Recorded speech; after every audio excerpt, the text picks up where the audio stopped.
Hi folks, and welcome back to Meaningful Money.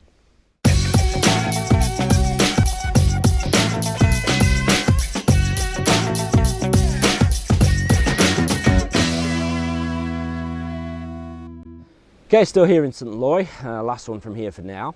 And what I want to do this time is to introduce a new series that we're going into, which is going to be a biggie, an important one, I think. And it's a series all about equity release. That is, releasing money from the value of your home. So it's going to be, reasonably sort of lengthy series. I think probably 6 or 7 videos, maybe a couple more. So what I want to do this time is just introduce the series, really. So this won't be a long one, just to explain where we're going and just to sort of give us some context for the whole thing. So as ever, before we get into the meat of that, I must thank my good friends down here in the bottom right. That's Seven Investment Management, who sponsor Meaningful Money, and I'm very grateful to them for doing so. So, equity release. I think if there's a more misunderstood subject in the world of financial services, I'm not sure what it is. I think equity release is one which seems to sort of strike an irrational fear into those who need some kind of solution like this, but they sort of back away in fear at it. I think there's a few reasons for that, but it's the main one being that it's misunderstood. People just don't understand, how equity release works. The kind of protections that are in place for people who take out an equity release product of some kind.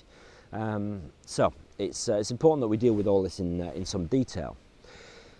Equity release is a maturing market. It's been around for quite some time, but it's still tainted a little bit by its early days when it was an entirely unregulated market.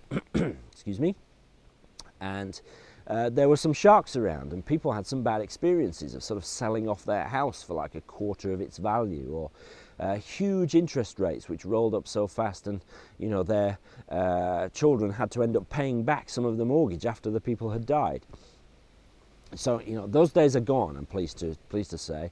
It's a maturing market. There's now all sorts of options open to you so that you can tailor your equity release solution, a word that I hate, to your particular needs. It's now a sort of self-standardizing industry. There is a voluntary code that the main players in the industry adhere to, which gives you all sorts of protections as an equity release customer.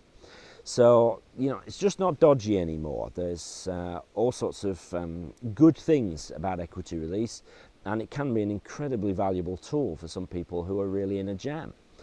It's intended for people who may not have much cash, many investments, much money in the bank, but they're sitting in a property which they bought years ago and paid off the mortgage years ago. The problem with properties, as I said in the sort of bucket video a couple of videos ago, is that you can't eat your house. You've got all this value tied up in there, but it's difficult to get that value out. And so equity release is what that is all about. So here's the structure of the series. Firstly, we're going to look at why you would consider equity release, and importantly, to look at the alternatives, because there are some good alternatives to equity release. Any kind of equity release solution is a big decision, one certainly not to be taken lightly, and firstly, you need to look at alternatives that you have. Then we're going to look at the different types of equity release, which there are 2 mainly. One is a lifetime mortgage, and it's often that word which strikes fear into people, the word mortgage. And secondly, what are called home reversion plans. So we'll look at both of those in detail. Then we're going to look at some figures, because most people are really concerned, particularly with lifetime mortgages where the interest can roll up. Depends what option you choose, but they're concerned that the value of their swatting away a fly there.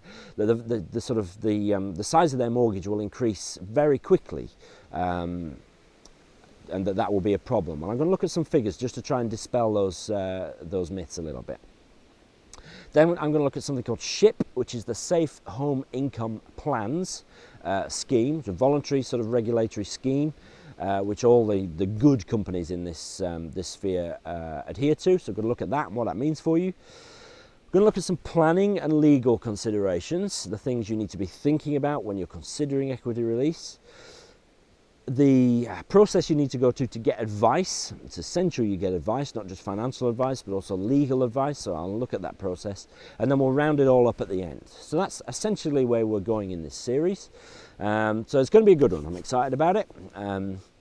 So that's it, I think, for this. No need to prolong it more than is necessary. So join me next time where we're going to talk about why equity release, why you would do it, and what your alternatives are. So thanks for watching, and I'll see you next time.